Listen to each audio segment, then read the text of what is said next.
और धर्म में यहाँ के एससी एसटी ओबीसी का कोई अधिकार नहीं था।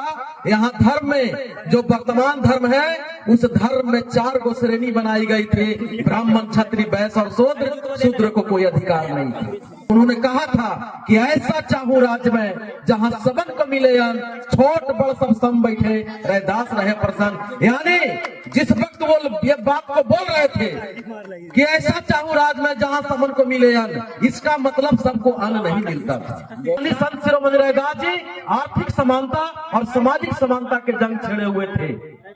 जब बाबा साहब को संविधान लिखने का मौका मिला तो भारतीय संविधान में वो बाबा साहब की लड़ाई को पूरा बाबा साहब ने जगह दिया। और भारतीय संविधान आज किसी को भी जात, धर्म, भाषा पर भेद नहीं करता। भारतीय संविधान के अनुरूप सभी कोई समान है, सभी कोई समान है। ये बाबा साहब ने संत शिरोमणि रैदास जी के वाणी के आधार पर भारतीय संविधान को, समता मूलक संविधान को स्थापित किया है। इसका मतलब है कि आज तक जितने चुन के लोग आए हैं वो आपके लोग नहीं है। संविधान चलाने वाला चाहता ही नहीं है कि जो समता मूलक समाज यहाँ बने, सभी को अन्न मिले और सभी को मान सम्मान मिले, ऐसा नहीं चाहता। अगर वो चाहता तो हम लोगों को मिल गया होता। वोट मारते हैं ना, तो वोट का जो अधिकार मिला है, ये अधिकार को अगर उपयोग कर दीजिएगा तो सरकार आपका न बनेगा। और जब सरकार आपका बनेगा तो संविधान लागू हो जाएगी, संविधान लागू हो जाएगी। रविदास महाराज जी के चरणों में कोटि कोटि नमन करते हुए आज संत गुरु रैदास जी के जन्म जयंती के अवसर पे आयोजित संस्कृति कार्यक्रम के आयोजक तमाम ग्रामवासी एवं मंच पे उपस्थित हमारे पत्रकार बंधु और खास करके सफल संचालन कर रहे निरंजन जी, समता मूलक संग्राम दल के उपस्थित बिहार प्रदेश सचिव संजय जी, बिहार प्रदेश के उपाध्यक्ष शिव कुमार फौजी जी एवं तमाम साथी, सभी को मैं अपनी तरफ से और हम सबों की पार्टी समता मूलक संग्राम दल की ओर से क्रांतिकारी अभिनंदन करता हूं और क्रांतिकारी जय भीम से सभी को अभिवादन करता हूं। अभी कितने तमाम उपस्थित जन समूह हैं, हमें पता है कि आप लोग संगीत के माध्यम से कुछ जानना चाहते हैं, सीखना चाहते हैं, उसमें मैं बाधक नहीं बनूंगा। पर 1 मिनट में अपनी बात को रखूंगा और समाप्त करूंगा। संत शिरोमणि रैदास जी, जैसा कि हमारे साथी बता रहे थे उनके दोहा के माध्यम से, कि उन्होंने कहा कि ऐसा चाहूं राज्य में जहां सबन को मिले अन्न, छोट बड़ सब सम बैठे, रैदास रहे प्रसन्न। क्यों कहा था और कब कहा था? जब संत शिरोमणि रैदास जी की जिस जमाने में जन्म हुआ था, यानी आज से 650 साल पूर्व उनकी जब जन्म हुई थी, उस वक्त सत्ता का संचालन धर्म से होती थी। आज संविधान से हो रहा है, उस वक्त धर्म से होता था।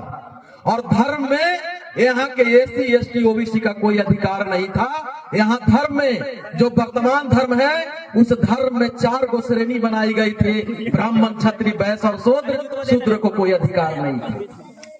तो संत शिरोमणि रैदास जी उस जमाने में शूद्रों को भी सत्ता का अधिकार मिले, इसलिए उन्होंने ये लड़ाई छेड़ा था भक्ति आंदोलन काल में। और उन्होंने कहा था कि ऐसा चाहूं राज्य में जहां सबन को मिले अन्न, छोट बड़ सब सम बैठे, रैदास रहे प्रसन्न। यानी जिस वक्त वो ये बात को बोल रहे थे कि ऐसा चाहूं राज्य में जहां सबन को मिले अन्न, इसका मतलब सबको अन्न नहीं मिलता था। तब तो उन्होंने कहा कि सभी को अन्न मिले, छोट बड़ सब सम बैठे, रैदास रहे प्रसन्न। इसका मतलब उस वक्त सामाजिक विषमता थी, छुआछूत थी, उसी को पाटने के लिए वो लड़ाई लड़ रहे थे।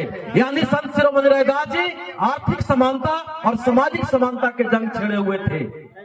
जब बाबा साहब को संविधान लिखने का मौका मिला तो भारतीय संविधान में वो बाबा साहब की लड़ाई को पूरा बाबा साहब ने जगह दिया। और भारतीय संविधान आज किसी को भी जात धर्म भाषा पर भेद नहीं करता।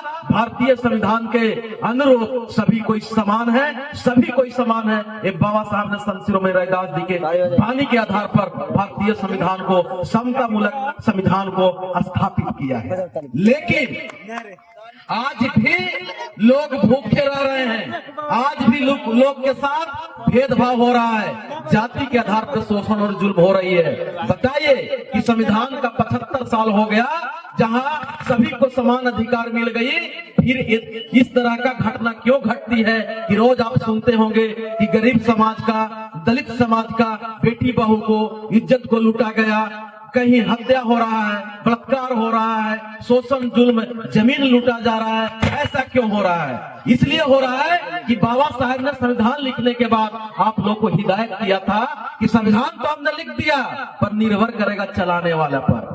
संविधान लिख दिया पर निर्भर करेगा चलाने वाला पर। अगर संविधान मजबूत है और संविधान को चलाने वाला व्यक्ति अगर कमजोर होगा तो कमजोर मजबूत संविधान भी फेल हो जाएगी। अगर संविधान कमजोर हो और चलाने वाला व्यक्ति अगर मजबूत होगा तो कमजोर संविधान भी सफल हो जाएगी।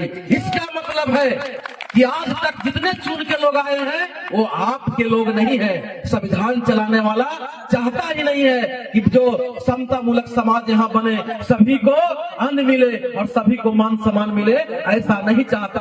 अगर वो चाहता तो हम लोगों को मिल गया होता। इसलिए आप लोगों को अब मांगने वाला समाज नहीं मांगना है।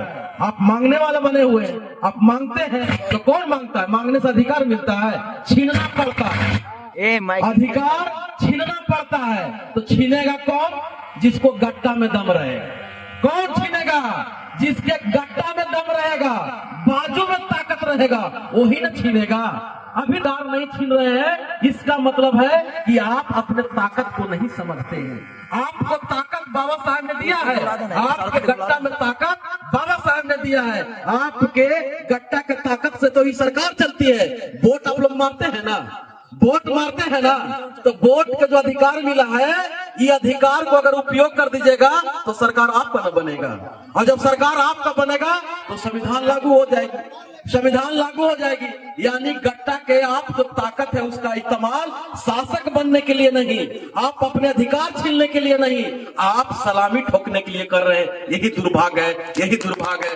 जिस दिन आप अपनी ताकत को इस्तेमाल शासक बनाने के लिए कर दीजिएगा, उस दिन आपका सारा दुख दूर हो जाएगा। इसलिए मैं 1 मिनट से कम में, आधा मिनट में एक बात को मैं बता के अपनी वाणी को विराम।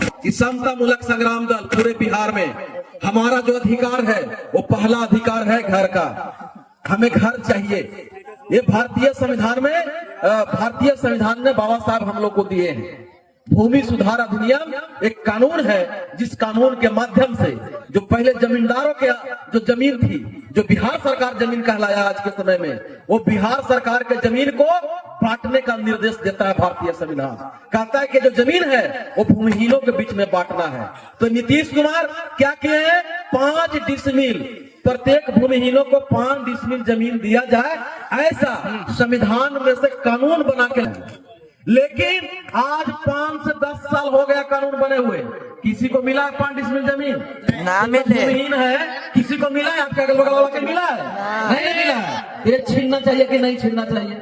जब एक कानून बन गई है तो 5-5 डिसमिल हम लोग जमीन लेंगे ही लेंगे, क्योंकि अभी सरकार यहाँ भेद करती। चले जाइए सत्ता पक्ष के लोगों के मोहल्ले में, तो उसके गली में नली होगा और नली में भी टाइल्स लगा होगा।